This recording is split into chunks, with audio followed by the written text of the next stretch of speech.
ایک کہانی حصہ 61 دانیل کی کتاب اور میرا خدا اور اسے خود کے لیے کرو۔ دانیل پہلا باب تا 12 باب۔ دانیل کی کتاب انبیاء کی 5ویں کتاب ہے، تاہم دانیل کی کتاب کا کردار اور مواد یسایہ، یرمیہ اور حزقیل سے مختلف ہے۔ اگر پچھلے 3 نبیوں نے خدا کے لوگوں کے گناہوں کو بے نقاب کیا، گناہ کے مطابق سزا دینے کا اعلان کیا اور دوبارہ نجات کے منصوبے میں بات کی جو خدا کو ضرور پورا کرنا ہے، تو دانیل کی کتاب ایماندار لوگوں کی کہانی سناتی ہے جو ایمان کے ذریعے اجنبی ملک اور ابدی خدا کی آنے والی بادشاہی میں فاتح ہیں۔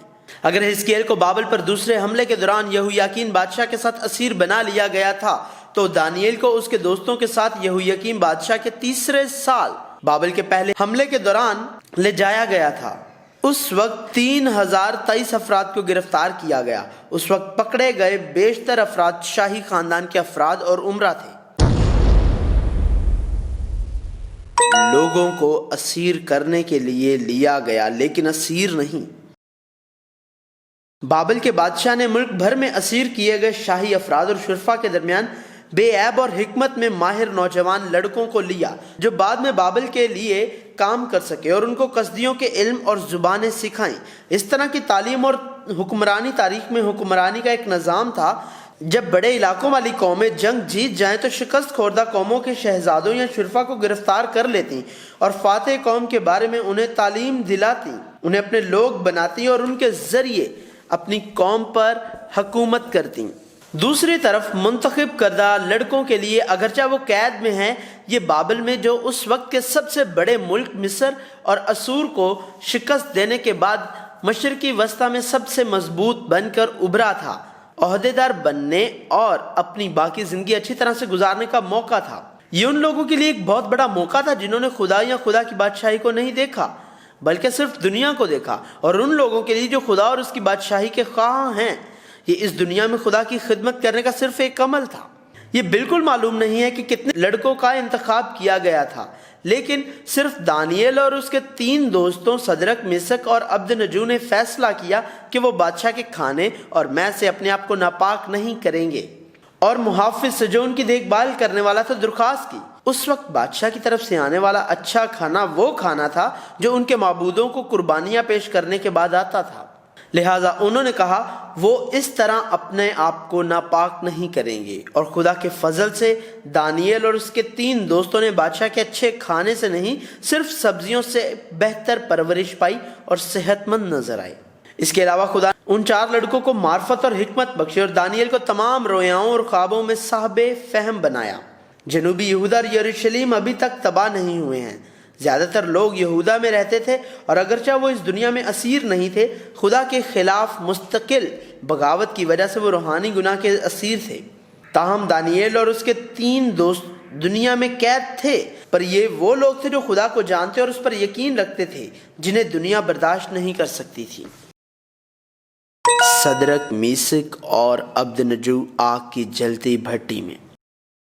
نبوکدنضر بادشاہ نے ایک مورت بنائی اور اسے دورا کے میدان میں نصب کیا۔ پھر اس نے لوگوں کو بھیجا کہ ناظموں، حاکموں، سرداروں، قاضیوں، مشیروں، خزانچیوں، مفتیوں اور تمام صوبوں کے منصب داروں کو جمع کریں تاکہ اس کی نصب کردہ مورت کی تقدیس پر حاضر ہوں۔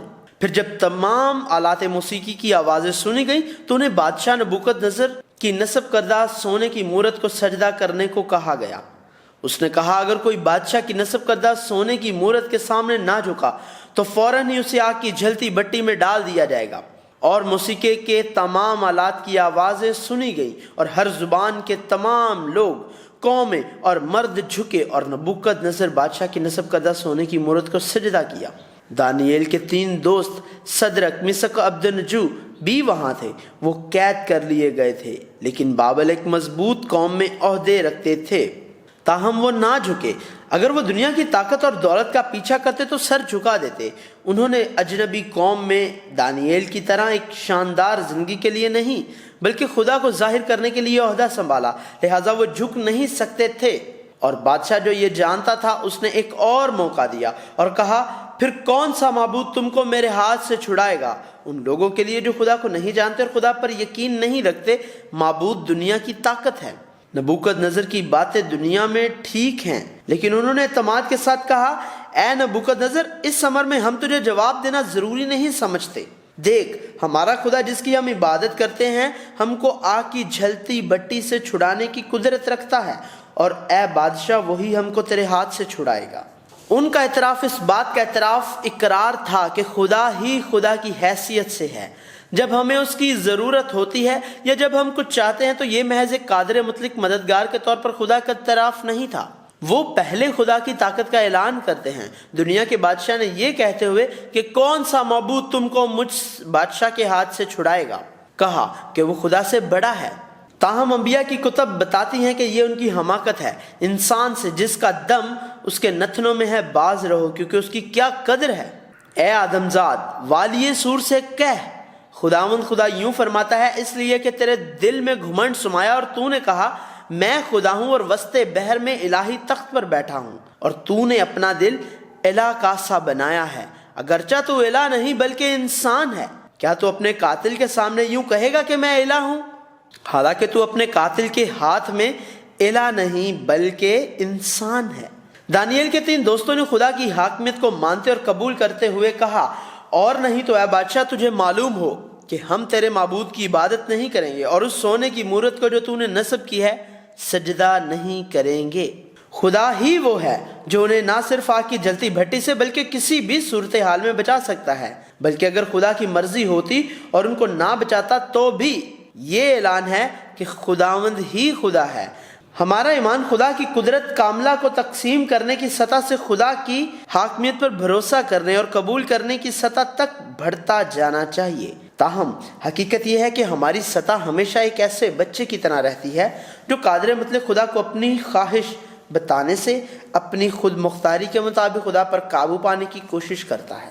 آگ کی بھٹی معمول سے 7 گنا زیادہ گرم ہوتی ہے، اور دانیل کے 3 دوست جنہوں نے اپنے ایمان کا اعتراف کیا اور اس دنیا میں تھے لیکن اس کا حصہ نہیں، آگ میں ڈالے گئے۔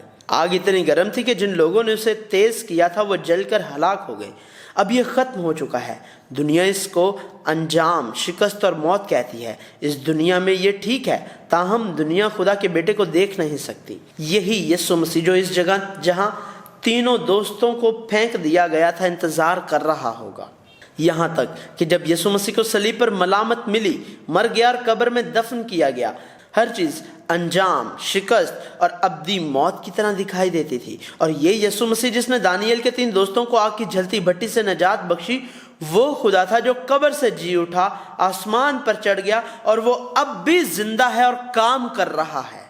دانیل کے 3 دوستوں نے اپنے ایمان کا دفاع کیا اور انہیں آگ میں جو معمول سے 7 گنا زیادہ گرم ہے پھینک دیا گیا، لیکن وہ یسوع مسیحا جو اس آگ سے نجات دلائے جانے سے آئے گا کی نمائندگی کرنے والی زندگی بن گئی۔ یہ واقعہ بالآخر نبوکدنضر بادشاہ کے لیے خدا کی تعریف کرنے اور خدا کو تسلیم کرنے کا ایک موقع تھا۔ وہ اسی بات کے لیے اجنبی قوموں میں ہیں، ان کے ایمان اور وفادار زندگی کے ذریعے ظاہر ہوا اور ان کے ذریعے خدا کو جلال ملا۔ اسی طرح ہماری زندگیوں کو خدا کو اپنے لیے استعمال نہیں کرنا چاہیے بلکہ ہماری زندگیاں خدا کے لیے دی جانی چاہیے۔ نبوکدنضر بادشاہ کا دوسرا خواب۔